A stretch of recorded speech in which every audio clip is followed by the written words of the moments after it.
the Overman Warrior Podcast.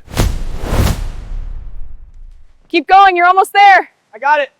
Nice work, keep pushing. Yeah, made it. Woo! This is awesome. Keep going. Yeah, almost there. Woo! Thank you for having me here today. I'm excited to share some ideas with you. Let's dive right in. As you can see, engagement is up, Impressive, what about the churn rate? down to 2%. We're on the Team, right let's track. align on the key metrics. The projections look good. But what about the supply chain? We have This a is the day contingency. I've been looking forward to for 2.5 years. Every once in a while, a revolutionary product comes along and changes everything. Hi, Twitch Hoffman here. So let's talk about executive leadership for a little bit. There's a lot of misconceptions about what it is. They don't teach executive leadership or leadership in general in school like they should. And so my thoughts on leadership, just to give some background here. I had an unusually good childhood, I'd say. I had a lot of exposure to a lot of interesting things. I was in a high adventure explorer post, kind of a graduation from Boy Scouts when I was a young person in my early teens. And for a period of time, I was influential enough to be vice president of the Dan Beard Council. There's a long story there. A lot of events occurred that you could write books on by itself. But I say that because at the time I learned a lot about leadership and what's good in leadership, what's not good in leadership very early in my life. And that has cascaded into all aspects of my life. And that means the college experience and education in general and dealing with a lot of smart people who are very credentialed in all through my adult life. And I always think of an experience I had in that Explorer post, a high adventure Explorer post called COPE, Challenging Outdoor Physical Experience. And it was a leadership seminar. It was a weekend. I think I was probably 13 or 14 years old. And what you did is you and 20 people you've never met before are thrown into circumstances where you have to overcome obstacles and climb walls. You have like a field full of pegs that you could barely stand on with 1 foot, let alone 2. And you had to move all 20 people across this field without touching the ground. So you were given a few 2x4s and you had to lay them out and coordinate everybody across that field. And then climbing walls. You had to climb a wall without a rope, and the wall was at 20 feet. So that meant people had to stand on top of each other and kind of pivot and get in certain places where you could pull people up from certain vantage points. You had to figure out all these things. And you also had to stand on a big pole. The stump was about 6 feet off the ground, pretty high. And you had to stand on it and fall backwards and expect everybody to catch you. And so you had to overcome fears and trust issues and all kinds of things. And it was essentially a leadership seminar. They still do them all over the place. It's a thing that a lot of corporate entities do, corporate retreats. I go off and do team building exercises. This one, I think I was fortunate to have some pretty rough and tumble people coordinate it. It was truly challenging, involved upper level understandings of outdoor mechanics, rope climbing, and the kind of high adventure escapades that those types of personalities get involved in. And I had exposure to that very early in my life. And then leading up to becoming vice president of the Dan Beard Council, even if it was for a short time, under a lot of controversial circumstances. Great learning experience, though. I had to give a speech at GE, the big company in Evendale.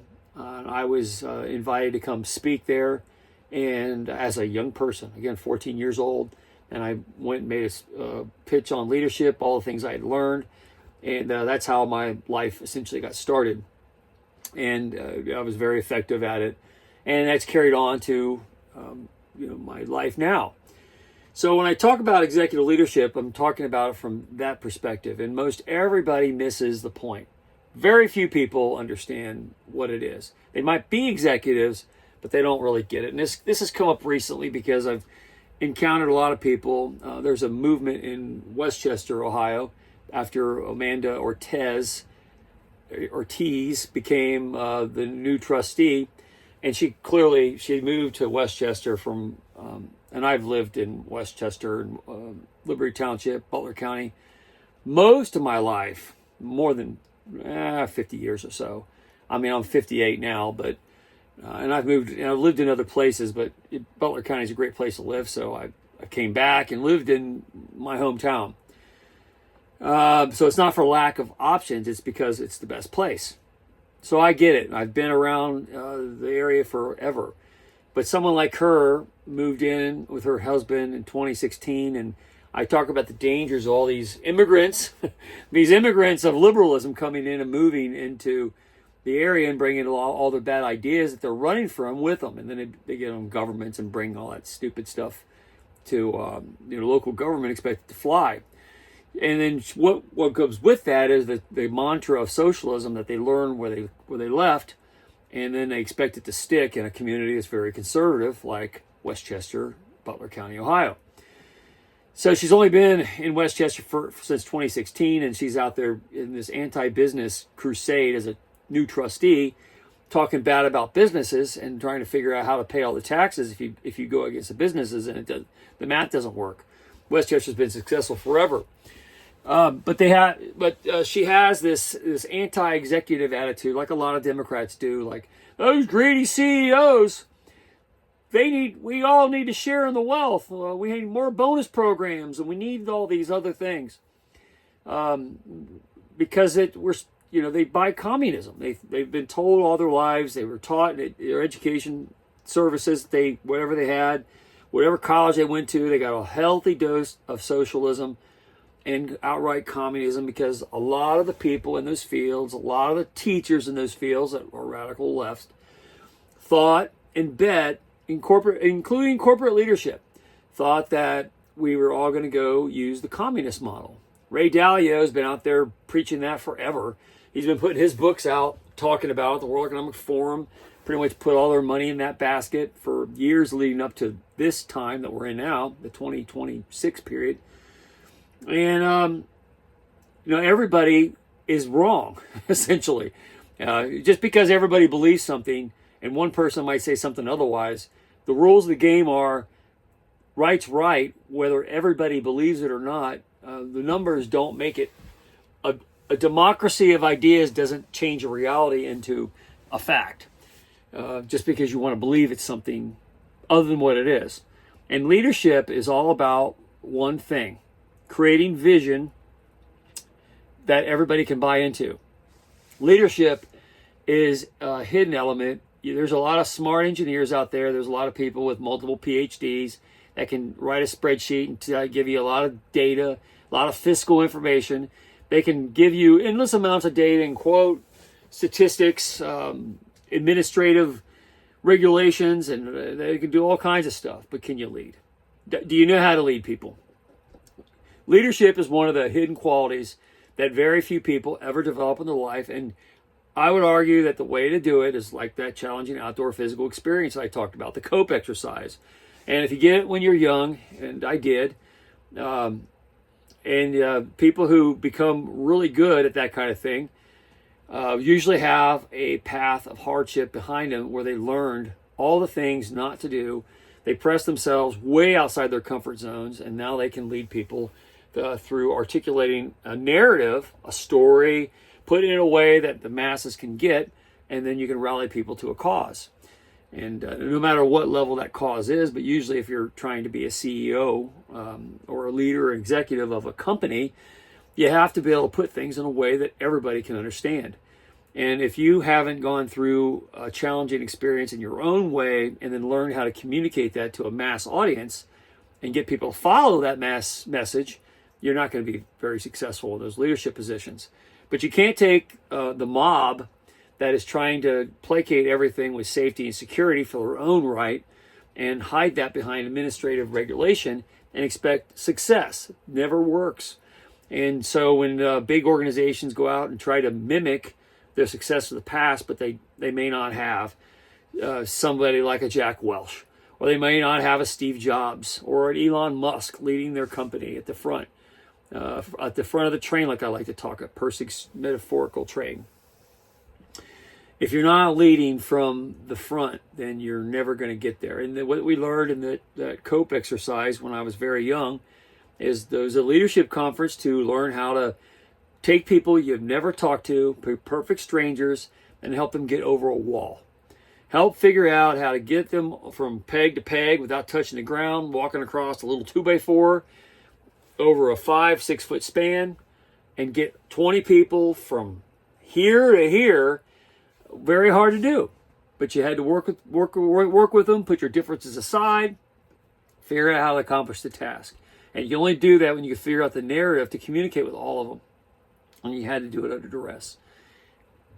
So those who turn out to be good at executive leadership and they find themselves CEOs, CFOs, senior executives at companies, if they're not going to be very good, if they're just mimicking mob rule.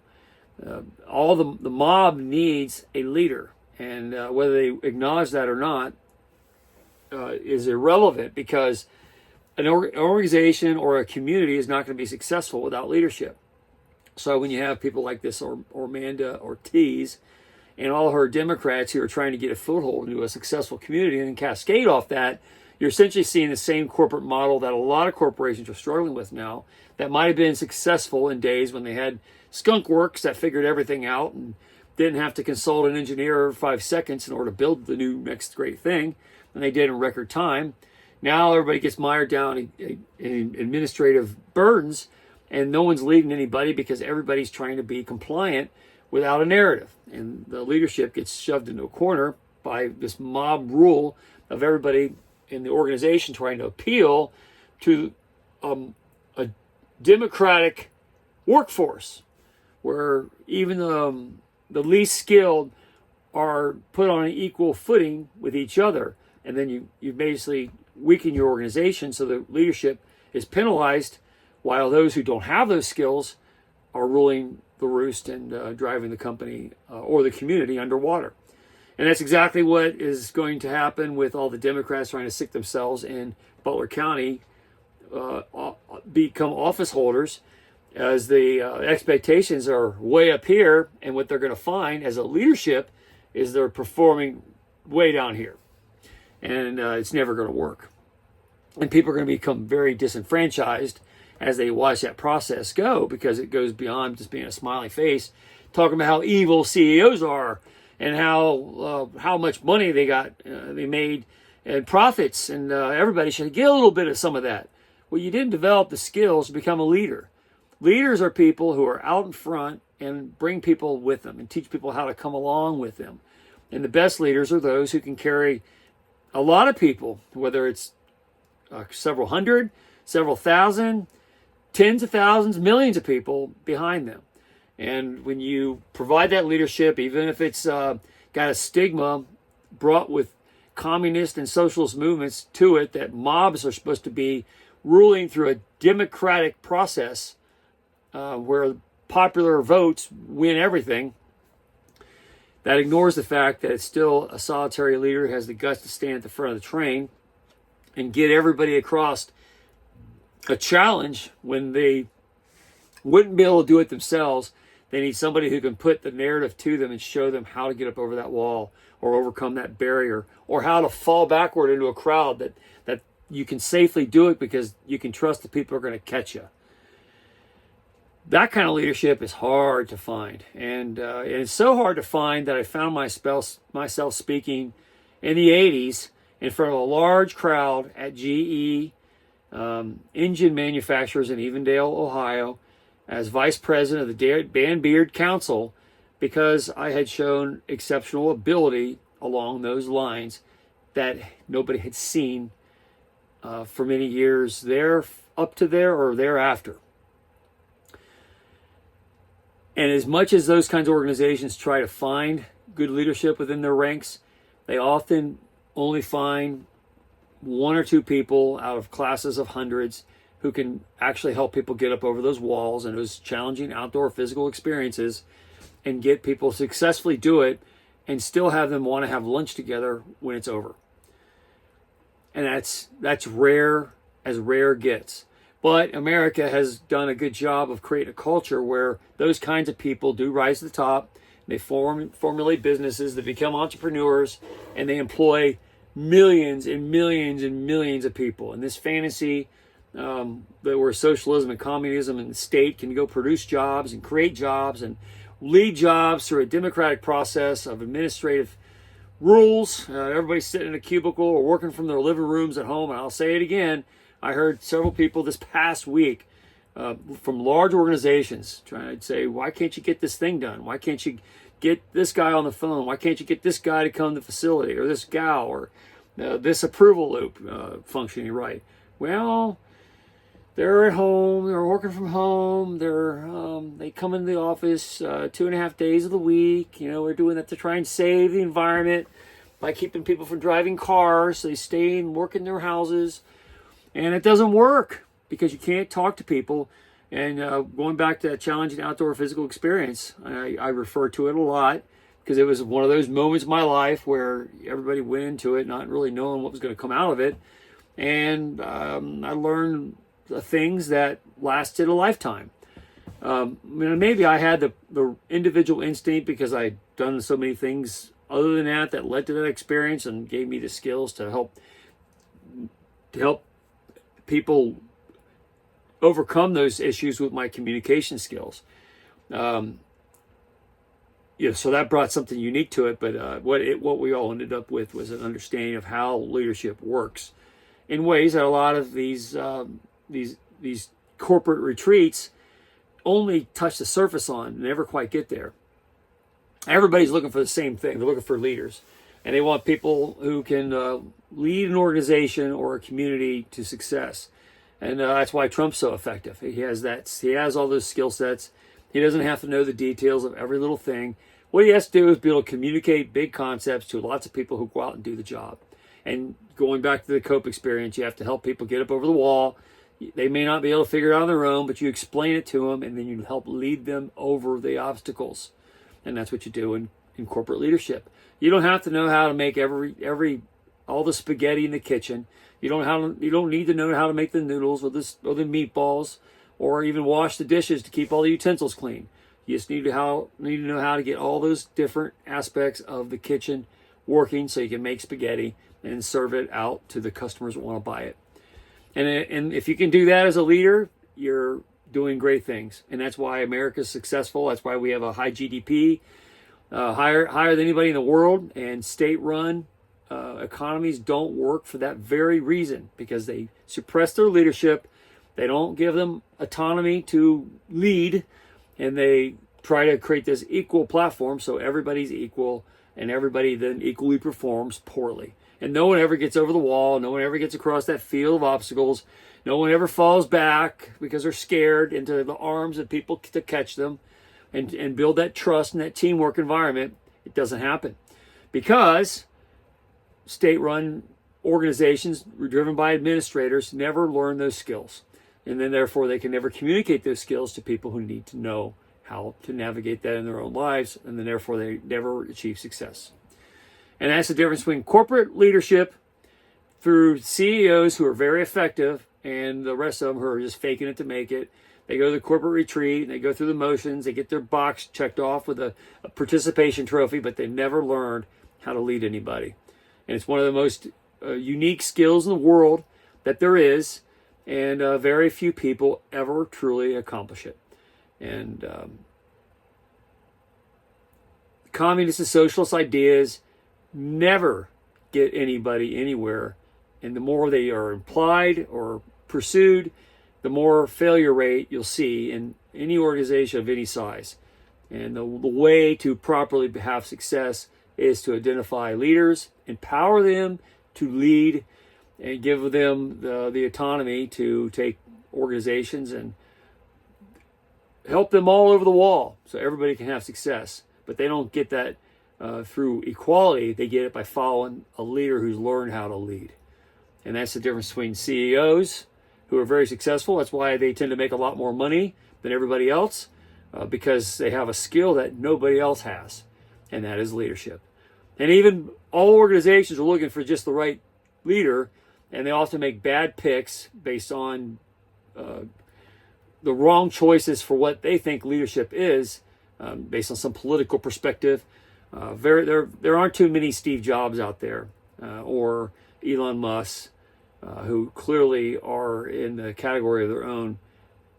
But they, through the school of hard knocks, they get there and they bring their whole organizations with them.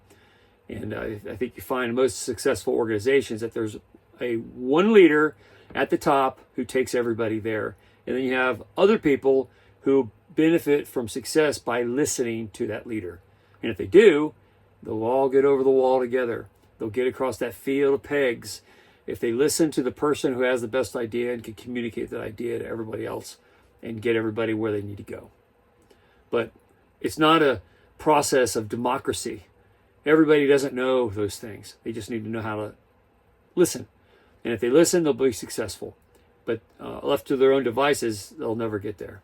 And that's the lesson that people like Amanda Ortiz, the new trustee in Westchester, Ohio, needs to learn, and all these advocates that are following the Bernie Sanders model of Russian Soviet Union communism, the China model, the Ray Dalias of the world who thought it was all going to go that way. They didn't understand leadership as its essence. If they had any leadership in their own life, it's because they got lucky. They hit the jackpot at the casino, and they mistaken that luck for skill, and it wasn't ever skill. They just happened to get lucky. In most cases, those kinds of people. That's why they advise people on all the wrong things. But most of the time, good leadership is developed in organizations like the Boy Scouts and the Dan Beard Council in general, and the High Adventure Explorer Posts that develop great leaders through serious trials and tribulations, a lot of sweat, a lot of blood, a lot of cut open fingers, a lot of cold nights under rainy tents that leak, and slosh around the mud. That's where you learn how to become a good leader. And even among them, only a very, very few of all those kinds of people truly learn how to lead others. Most of them will find themselves followers all their life. And if that's what they're meant to be, that's fine. But I, looking back on it, I was honored to go speak over at GE back in the days when this is before Jack Welch was even there. And as a youthful representative of future leaders. At the time, I just thought the rest of the world was all like that, and it turned out that very few really are, and how rare and what an honor it was to be included in that group. And but thinking about it now, it makes a lot more sense when you hear the kind of things people learn in their educational environments and their assumptions of what leadership is, and how people talk from a communist point of view poorly about CEOs when really they should be thinking everything that they have to be thankful for, that there's good leaders in their life who can help them find success. And they should be very grateful instead of as spiteful as a lot of the Democrats are, and the progressive groups out there that are haters of money and the measure of it, and leadership when it's provided, because they're looking for equality and pay, where they want to take great leaders, penalize them, and give all that wealth to people who are too lazy to get it on their own. And when you do that, you've brought a lot of injustice to your economy, and it never recovers properly under those circumstances. And that's a lesson that civilization should have learned by now, but obviously there's still a long way to go, and not enough people know it. And if they want to have success of any kind in their life, they better start learning it. Anyway, Chris Hoffman here. Share, subscribe, make tomorrow a better day. If you ever read my book, The Gunfighter's Guide on Business, which talks a lot about leadership along those lines, a lot of lessons I've learned, and I put it in there so people can learn on their own. And I put it out there so I'd like to see other people learn those skills so they can have success in life. Because people who are successful in life make a better world. And if you want a better world, you need more people leading them to it. Anyway, have a good day. See you later.